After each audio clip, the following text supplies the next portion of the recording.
Romo, Bapak Ibu dan teman-teman sekalian, selamat pagi. Selamat pagi. Pertama, saya mau mengucapkan terima kasih kepada Romo Enan dan Romo Yakin serta teman-teman misinar sekalian yang telah membimbing saya sehingga saya mendapat juara 1.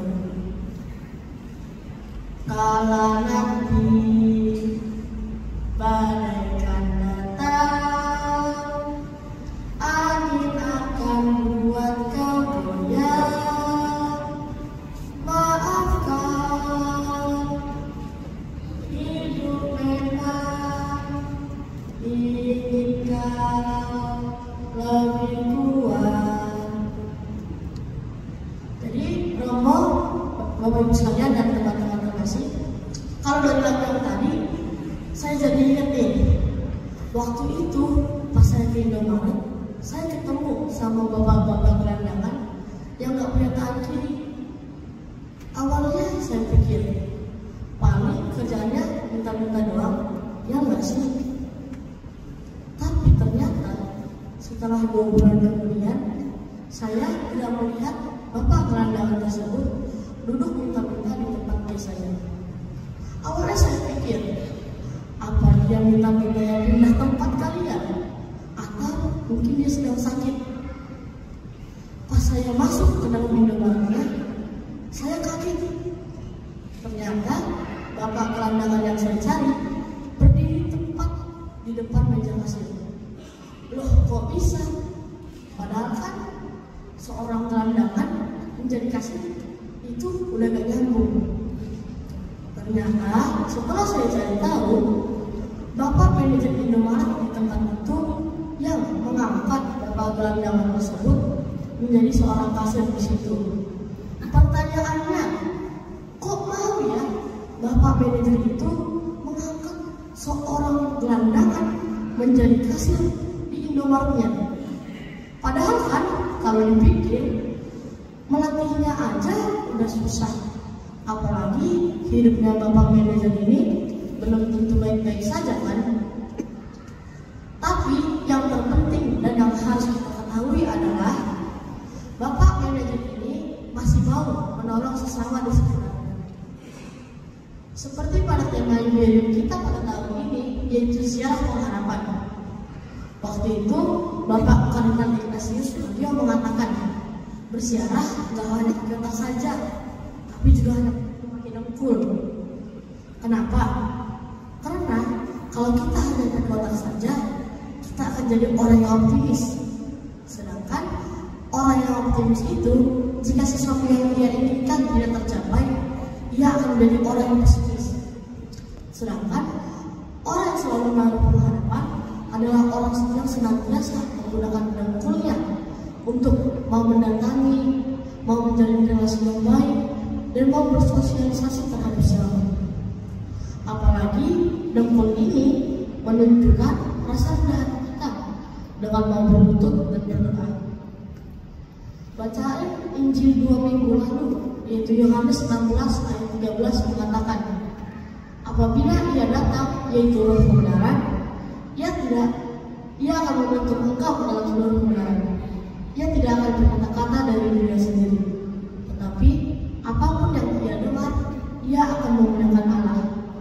Jadi, Romo, Bapak Ibu sekalian dan teman-teman yang terkasih, mau seburuk apapun hidup kita dan mau seburuk apapun jalan hidup kita, jika adanya Roh kebenaran di dalam diri kita, kita pasti akan mau memuliakan Allah.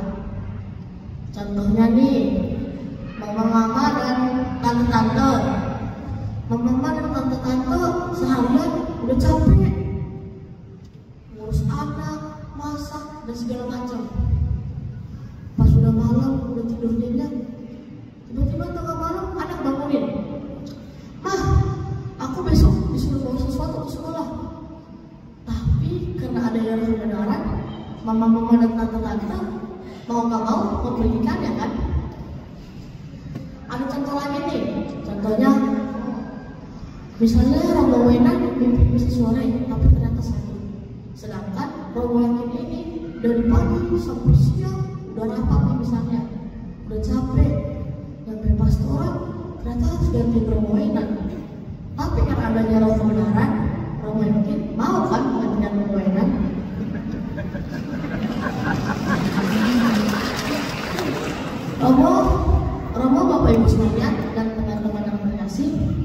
Sekarang tergantung kita, apakah kita mau membukakan pintu hati kita untuk roh kebenaran atau malah sebaliknya.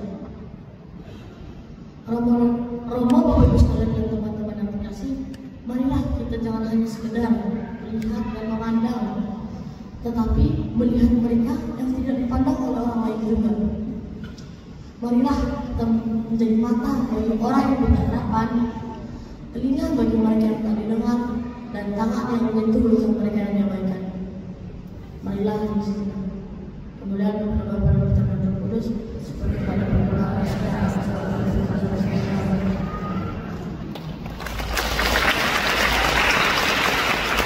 Matias, kasih Tuhan. Gimana Ibu Bapak? Sudah cocok jadi pewarta? SMP saja sudah seperti ini.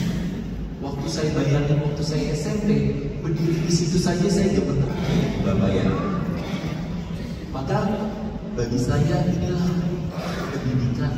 Kita bisa menjadikan anak-anak kita Petrus dan Paulus di masa mendatang dengan berani memberikan kesempatan mereka untuk semakin bertumbuh dan berkembang. Matias, sekarang kelas berapa?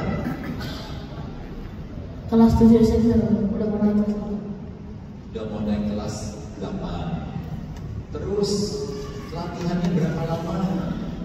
2 bulan. 2 bulan. Lalu tadi bahan komedinya kamu dapat dari mana? Tentang yang bagus dan tersebut. Tadi melihat gerandangannya di mana, itu pengalaman pribadi atau dibuatkan? Pengalaman pribadi. Pengalaman pribadi artinya dari muda anak kita sudah diajar untuk merefleksikan pengalaman hidupnya. Maka yang diwartakan Petrus dan Paulus pun bukanlah teori-teori semata Ibu Bapak, tetapi juga berdasarkan pengalaman hidup harian, dibenturkan dengan refleksi iman, dengan ajaran Kristus sendiri. Kita juga bisa menjadi pewarta-pewarta dengan berani melihat pengalaman hidup kita, dan kita diajak untuk berani merefleksikan dalam kacamata kasih Allah dalam dasar kitab suci. Matias, ada yang mau disampaikan lagi? Harapan-harapan kamu untuk Ibu Bapak, untuk anak-anak di sini? Semoga kita semua menjadi pewarta Yesus.